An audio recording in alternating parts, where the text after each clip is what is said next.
الله الرحمن الرحيم إن الحمد لله نحمده ونصلي على رسوله الكريم أما بعد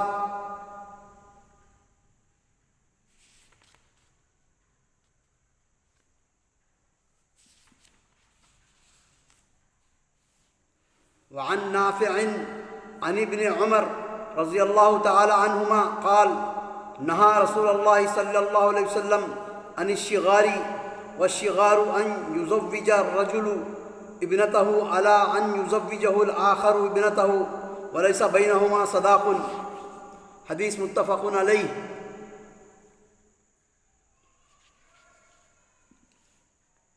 نافع رضی اللہ عنہ ابن عمر رضی اللہ عنہ سے روایت کیا ہے کہ نبی صلی اللہ علیہ وسلم نے شغار سے منع فرمایا۔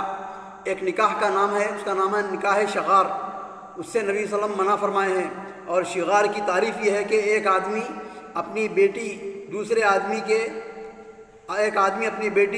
آدمی سے اس شرط پر بیاہ دے کہ وہ اپنی بیٹی اسے بیاہ دے گا، یعنی دو آدمی ہیں، دونوں دوست ہیں، ایک دوسرے کو فلاں آدمی دوسری اپنی بچی کو اس سے شادی کر دیا اور وہ اپنی بچی اس سے شادی کرا، اور دونوں کے بیچ میں کوئی صداق نہیں ہے، یعنی مہر وغیرہ نہیں ہے، تو ایسے نکاح سے نبی صلی اللہ علیہ وسلم منع کیے ہیں اور یہ حرام ہے۔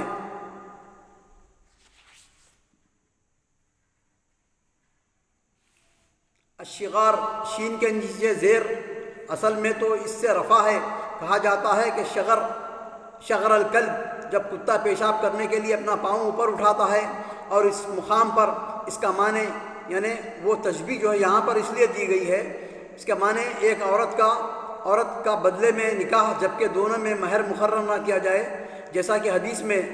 اس کی تفسیر کی گئی ہے۔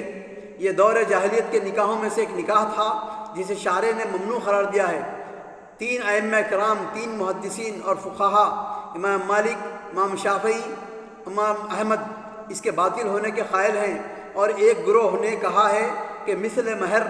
مہر مثل سے یہ نکاح صحیح ہے، حالانکہ یہ ان حدیث کے خلاف ہے۔ یعنی احناف کے بعض علماء جو ہے اس کو حلال قرار دیے ہیں اور جمہور کے مخالفت کرے ہیں وہ لوگ۔ جمہور علماء اس کے متفق ہیں کہ نکاح شغار جو ہے نا جائز نہیں ہے۔ اس کی مثال ایسی ہے، بعد میں فساد ہو سکتا ہے، بعد میں جھگڑا ہو سکتا ہے، جیسا کہ ایک آدمی، دونوں دوست ایک دوسرے کی بیٹیوں سے شادی کر لیے، وہ اپنی بیٹی سے اس کی شادی کرا، یہ اپنی بیٹی سے اس کی شادی کرا، دونوں کے بیچ میں شغار نہیں ہے، وہ یعنی مہر نہیں ہے، تو بعد میں یہ مسائل ہونے کی پریشانی ہے کہ ایک آدمی کو کوئی غلط حرکت سے، قباحت سے، ایک آدمی جو اپنی بیوی کو اگر ستا رہا ہے تو اس کا دوسرا دوست بھی جو ہے نا اس کی بیٹی کو ایسے ہی ستائے گا، تو اس لیے نکاح شغار سے جو ہے نا منع فرمایا نبی صلی اللہ علیہ وسلم نے۔ دوسری حدیث ہے عن ابن عباس رضی اللہ تعالی عنہما ان جاریۃ بکرا اتت النبی صلی اللہ علیہ وسلم فذکرت ان اباها زوجها وهي کارہۃ فخیرها رسول اللہ صلی اللہ علیہ وسلم، رواہ احمد وابو داود وابن ماجہ وعل بالارسال۔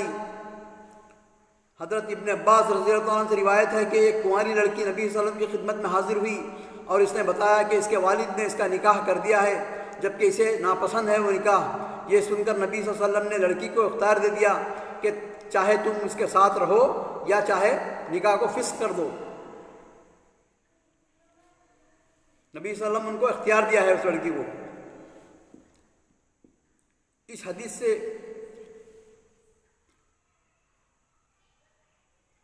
سے معلوم ہوا کہ باپ ولی ہے، بغیر مشورہ اور نکاح تو کر سکتا ہے، مگر ایسے نکاح میں لڑکی کو شرعاً اختیار حاصل ہے کہ وہ اگر اس نکاح سے ناخوش ہو تو فسخ کرنے کی مجاز ہے۔ تیسری حدیث ہے وعن الحسن عن سمرۃ عن النبی صلی اللہ علیہ وسلم قال ایما امرأۃ زوجها ولیان فہی للاول منہما۔ حضرت حسن رضی اللہ تعالیٰ عنہ حضرت سمرہ رضی اللہ عنہ سے نبی صلی اللہ علیہ وسلم کا ارشاد بیان کرتے ہیں کہ جس عورت کا نکاح 2 ولی کر دیں تو یہ خاتون پہلے خاوند کی ہے۔ اسے احمد اور چاروں نے روایت کیا ہے۔ مثلا ایک لڑکی ہے، اس کے اولیاء مختلف ہوتے ہیں نا، باپ ولی ہوتا ہے، دادا ولی ہوتا ہے، چچا ولی ہوتا ہے، اور اس کا بھائی ولی ہوتا ہے، تو قریبی ولی جو ہے نا باپ ہے، دادا بھی ہے، تو ایک مرتبہ دادا اس کا لڑکی کا جو ہے نا کسی آدمی سے شادی کر دیا اس کی لڑکی کی، اور اس کے بعد باپ کو معلوم ہوا، باپ دوسرے آدمی سے شادی کر دیا، دوسری جگہ پر بٹھا کر دوسرے آدمی سے شادی ہو گئی، تو لڑکی اب دو نکاح ہو گئے، دونوں کے بیچ میں ہے، تو کیا کریں گی وہ لڑکی؟ تو پہلے جس سے نکاح ہو گیا، ولی جو پہلے جس سے نکاح کرا دیا، وہ لڑکی اسی کی ملک ہے اور اسی کے نکاح میں رہے گی، دوسرا نکاح جو ہے نا از خود باطل ہو جائے گا، از خود جو ہے نا نکاح پر نکاح کرنے سے نبی صلی اللہ علیہ وسلم منع فرمائے ہیں۔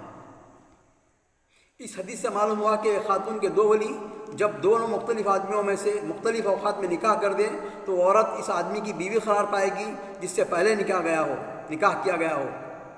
دوسرا نکاح از خود باطل قرار پائے گا، کیونکہ شریعت نے نکاح پر نکاح کو ناجائز قرار دیا ہے، اور اگر دونوں نکاح بیک وقت کیے جائیں تو دونوں باطل قرار پائیں گے، کوئی بھی صحیح نہیں ہوگا، اس میں کسی کا اختلاف نہیں۔ اللہ تعالیٰ سے دعا ہے کہ ہم کو احادیث پڑھنے کی، سمجھنے کی، عمل کرنے کی اور صحیح بات و تبلیغ کرنے کی توفیق عطا فرما۔ وآخر دعوانا الحمدللہ رب العالمین۔